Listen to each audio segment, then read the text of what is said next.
Welcome to ATR Powerslam Above the Rings YouTube show, coming to you this weekend to provide all your wrestling results from the week ended in 4/29/2023 with a 15-minute time limit. We're your hosts, the SLB, Scott and Jon The Stat Man. I'm going to hop right over to Scott just to kick us off with Monday Night Raw. All right, folks, with Raw, the final Raw before the WWE draft takes over.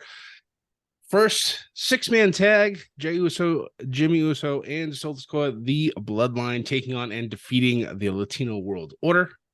After that, we had the Street Profits take on and defeat, I don't know, they still call them the Hurt Business, I don't know, Cedric Alexander and Shelton Benjamin. We had, this was like a tag team extravaganza tonight.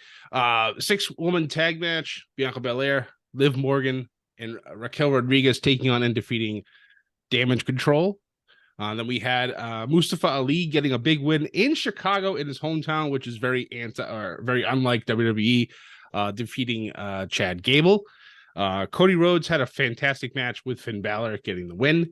And then your main event, Rey Mysterio taking on and defeating Damian Priest via DQ. We also had, I believe, Bad Bunny come out and attack Damian Priest after this match and declare that they are going to have a street fight at Backlash this Saturday. So that should be an interesting fight to watch. But kicking things over to NXT, they had their spring break-in super show this past week. We had the family defeat Pretty Deadly in a trunk match. I'll talk about that a little bit towards the end. We had Braun Breaker pretty much destroying Andre Chase, which was very sad to see. Cora Jade getting a big victory over Lia Valkyria. Carmelo Hayes defending and retaining his NXT Tag Team Championship over Grayson Waller, which then had Braun Breaker come out and literally spear Carmelo through a wall. It's pretty cool to see. We then had the mixed tags match with Josh Briggs and Fallon Henley taking on and defeating Brooks Jensen and Kiana James. Kiana then leaving Brooks in the dust, leaving Josh to pick up the pieces for poor Brooks. The man got just devastated by love. We won't talk about that, though. That's another story. We had a debut, Omba Fembi, taking on and defeating Oro Mensa. This dude is pretty big, so this should be interesting to watch him going forward. And then after that, we had a triple threat match for the women's NXT Championship with Indy Hartwell defeating both Roxanne Perez and Tiffany Stratton.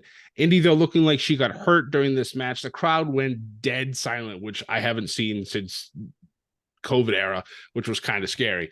But at the very end of this show, before I kick it over to John, the family took Pretty Deadly and effectively threw them to the fishes. So Pretty Deadly might be gone from NXT. We don't know.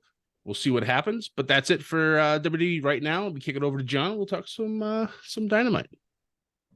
Yes, the fun house known as AEW Dynamite from Sunrise, Florida. This Wednesday, home of those damn Florida Panthers. So we had started off with Orange Cassidy defeating Bandito to retain the international title. We had Jeff Jarrett defeating Dax Harwood, cheating, of course. And then we had Tony Khan announce that the Owen Hart Foundation tournament would be back again this year, with matches at Forbidden Door and the finals in Calgary this summer. Wardlow defeated an unknown jobber in a quick squash match. Like literally nobody even knows his name, not even the results here. And he had another stare down with Luchasaurus. MJF and Sammy Guevara seemed to be on the same page as they exchanged gifts, I guess. RJ City was laid out by the BBC. Sammy Guevara beat Darby Allin by DQ. It's just interesting moves. So it looks like that'll be MJF and Guevara will be. Oh no, excuse me. That would be the title match because they're going to have a tag team match next week between the Four Pillars, and if Darby Allin and Jungle Jack win, it becomes a fatal four-way at Double or Nothing. And we had another feud thing between Adam Cole and Chris Jericho. Chris Jericho was just on the screen, but he sent the JAS to the ring, attacking Adam Cole, and he had some help from Orange Cassidy and Bandito for whatever reason. And we saw the debut of Roderick Strong, which was a surprise. So we'll see what they do with that. Jade Cargill defeated Taya Valkyrie to retain the TBS title. And for the main event, we had Kenny Omega and Takeshita defeat the Butcher and the Blade, with the BBC attacking them afterwards with screwdriver in hand, and it was just a really sloppy finish. But I'm going to switch it over to Sam now for the next thing. For Ring of Honor, that is right. I'm so glad you're on top of everything, John. Yeah, so for Ring of Honor this past week, got a Pure Rules match, Romero defeating Lee Moriarty. A Proving Ground match for the Women's World title. Athena defeated Angelica Risk. TV title match, Samoa Joe defeated Christopher Daniels. This one's a fun one. Ring of Honor World title, Claudio Castagnoli defeated and retained against Robbie Eagles. The Best Friends, Action Andretti, Darius Martin, and Stu Grayson took on and defeated the Kingdom with the Varsity Athletes. Following that, we had Preston Vance take on and defeat Rich Adonis. Sky Blue defeated Robin Renegade. Brian Cage defeated Brock Anderson. Willow Nightingale defeated Steph DeLander. And Commander defeats Angelico. Hopping right over to Impact. Before I get into this, just so you guys know, Naomi of WWE made her debut at the Slugfest event, which we won't be talking about here, as I believe Trinity. But going into this, opening up, Kenny King defeated Shan Decker. Following that, we had Jordan Grace defeat Masa Slamovich. PCO defeated Champagne Singh? That doesn't sound right. Maybe it is. Who knows? Johnny Swinger with Zicky Dice defeated El Rocco? I totally hacked that one up. Impact World Tag Team Champions on the line, where ABC, Ace Austin, and Chris Bay defeated the Design.